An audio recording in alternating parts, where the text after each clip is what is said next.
ఒకరోజు పిలుచుడు కూర్చోబెట్టుడు 9 గంటలు ఆడ కూర్చోబెట్టి ఛాయ్ దాయిపించి ఏం చెప్తాం సార్ ఇక మాకు పైకి వెళ్ళే ఆదేశాలు ఉన్నాయి ఏం చేయాలని పాపం వాళ్ళు కూడా ఇక ఏం చేయాలి తెలియక అడిగిందే అడుగుతాను.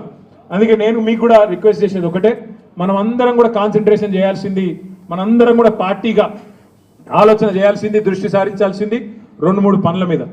ఒకటి, ఖచ్చితంగా మరి మనం రాబోయే స్థానిక సంస్థల ఎన్నికల్లో ఒక్కొక్క ఊర్లో బరి గీసి లైన్ గీసి ఒక్కొక్క కాంగ్రెస్ పార్టీ నాయకుని ఫుట్బాల్ ఆడుడు ఎట్లా కాంగ్రెస్ పార్టీని చిత్తుగా ఓడగొట్టాలి లోకల్ బాడీ ఎలక్షన్ లో, దాని మీద దృష్టి పెడదాం. రెండవది, ఈ నెల 21వ తారీఖున కాళేశ్వరం ప్రాజెక్టు ప్రారంభించి సరిగ్గా 6 సంవత్సరాలు కాబోతా ఉన్నది. 2019 ఆనాడు జూన్ 21 నాడు మాన్యులు పెద్దలు మన తెలంగాణ తొలి ముఖ్యమంత్రి కేసీఆర్ గారు కాళేశ్వరం ప్రాజెక్టును జాతికి అంకితం చేసిన రోజు జూన్ 21.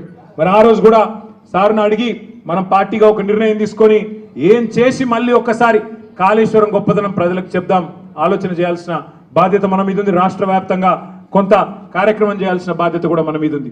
ఇక మనకు నోటీసులు వచ్చుడు మనం పోవుడు ఇవన్నీ కూడా రొటీనే, పాత చింతకాయ పచ్చడి. దీన్ని పట్టించుకోవాల్సిన అవసరం కానీ దీని గురించి ఆందోళన పడాల్సిన అవసరం కానీ లేదు.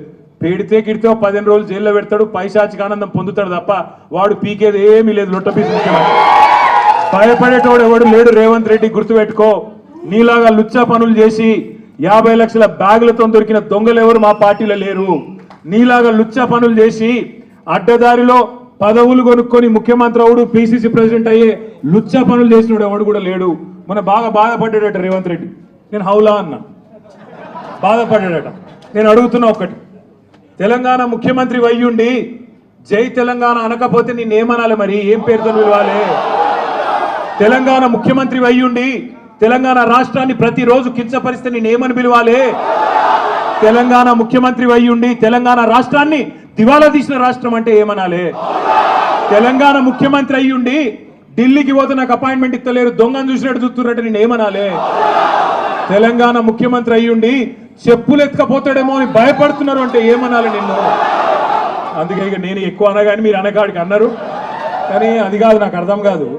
ఆడవాళ్ళు 9 గంటలు వాళ్ళు కూర్చోబెట్టి మర్యాదలు చేసి వాళ్ళు పంపిస్తే మీరు 9 నిమిషాలని నాకు రక్తం వచ్చినట్టు చేసి మొత్తం కాటు పిసుకు అక్కడ పిసుకుడేమో కానీ ఇక్కడ పిసుకుడు ఎక్కువైపోయింది.